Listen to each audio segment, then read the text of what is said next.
All right. So this was fun. I guess it's okay where it is. It's close. The brackets, permanent brackets, still out in place. We had to loosen these to number one. There's an old-fashioned move for you older plumbers out there. Probably not the younger ones that are concerned about epoxy. But if you're working by yourself, that's a trick I learned. I think it was around 1967 or 68. I was doing something. I said, wait a minute, let me jam this in here. So gas line is in, and what happened was we had our offset here, and the guys were putting it in.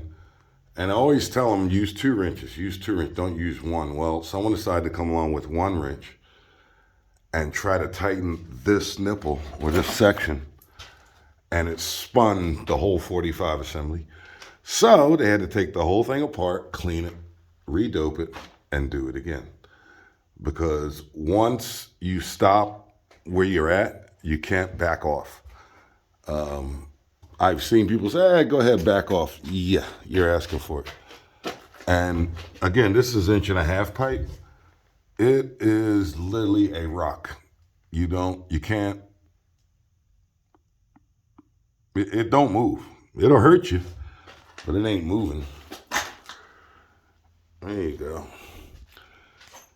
And now I can see we don't have room. So when I looked up the specs for the Navion, we're going to use 240s, one with recirc, one without. And they're going to be tandem. Well, they're going to be backups free though. So what do you call it? Redundant. They're going to be redundant boxes. And the way I'll pipe the manifold, that if something happens to one, they could send hot water from the other one to the house. So that was the request for the owner, and we're going to make that happen. However, Navion unit's about 17 inches wide, roughly, skin to skin.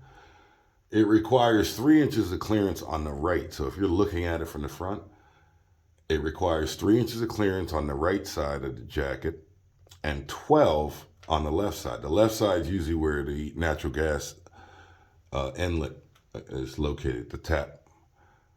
So if you had 17 and 3, 20 plus 12 is 32 inches.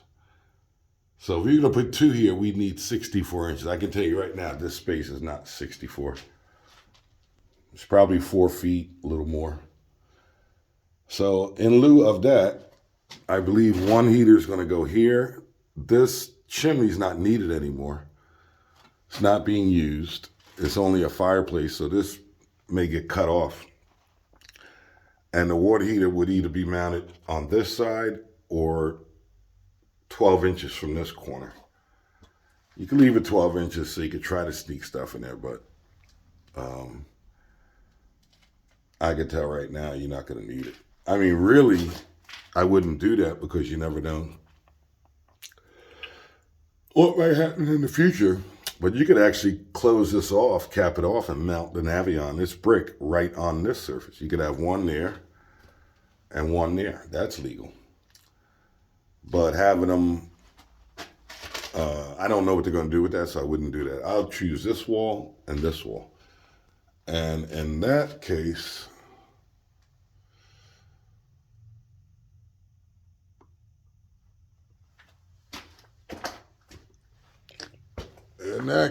then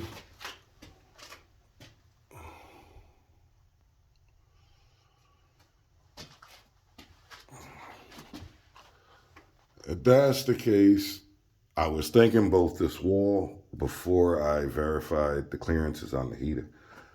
My idea was to come over here with 1.5 inches, turn, and put 1.5 inches by 1 T, and that would feed both heaters. So now it looks like I got to draw up a template on this wall where the heater goes, and then trace back from here, and take this section out and cut it off and put the T here.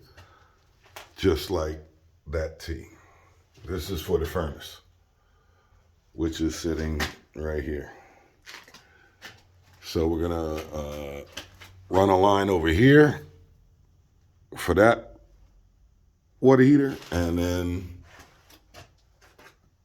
yeah, same 1.5 by 1 by 1. And then the 1-inch pipe will reach across to that one and 1 inch to finish this one. So there you go.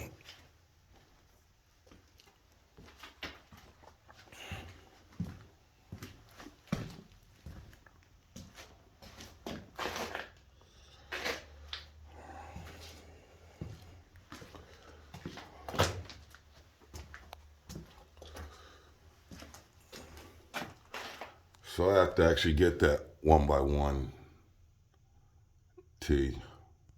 Probably get it in the morning because the apprentice, the master apprentice, I'll say, is coming back. This is his project, not mine.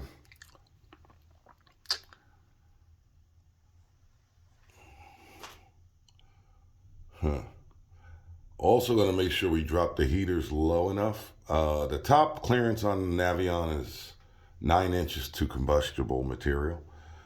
So we want to drop it at least another 2 inches because we want to come out across and exhaust out the side of the house here. Can't go that way. We're going to go this way with both. All right. So, like I said, good day. Tomorrow I will be setting up down here. Already have a table, but I brought a horse in. Horses, not the kind that eat oats. And I believe this table is going to be moved somewhere where it's not in the way. And then maybe, not along that wall. There's no place to set up down here. Okay, right here. Here's where we'll set the horses up. Right over top of those bricks. And we'll make that the table and then slide this table down. And that's going to be the plumbing table. This one is, it's okay. But it's not strong enough, I don't think, to start working on and bearing down pressure and break the legs off it. Forgot I brought my worm drive here.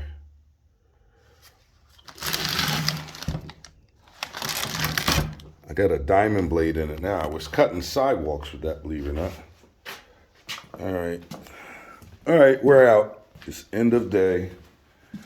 And we did good. Tomorrow is Thursday. I have a feeling Friday and Monday this place is going to be bustling with people. That's why I want to get down here in the basement to get away from them.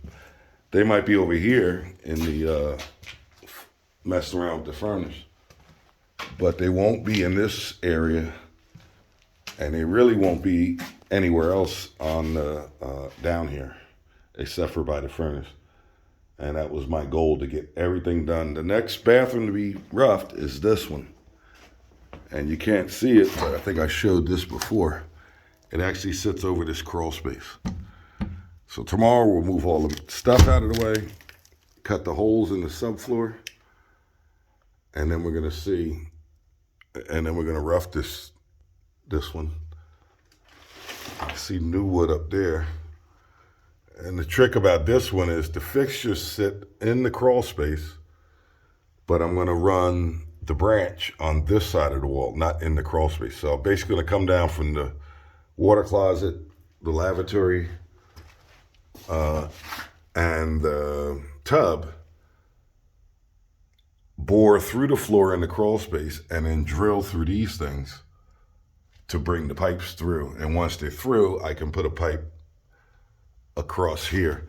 I'm not sure how it's going to work. One might wind up in the crawl space because this is a window, but it's not a window to the outside. So I think I'm going to tell the owner what we'll do is make this a panel, a removable, not a window that swings. Make it a removable panel that we could screw closed, because any piping that's in there is doomed unless you really insulate it and blow air. We maybe could tap off the duct and blow some hot air in there. If not, it's going to freeze.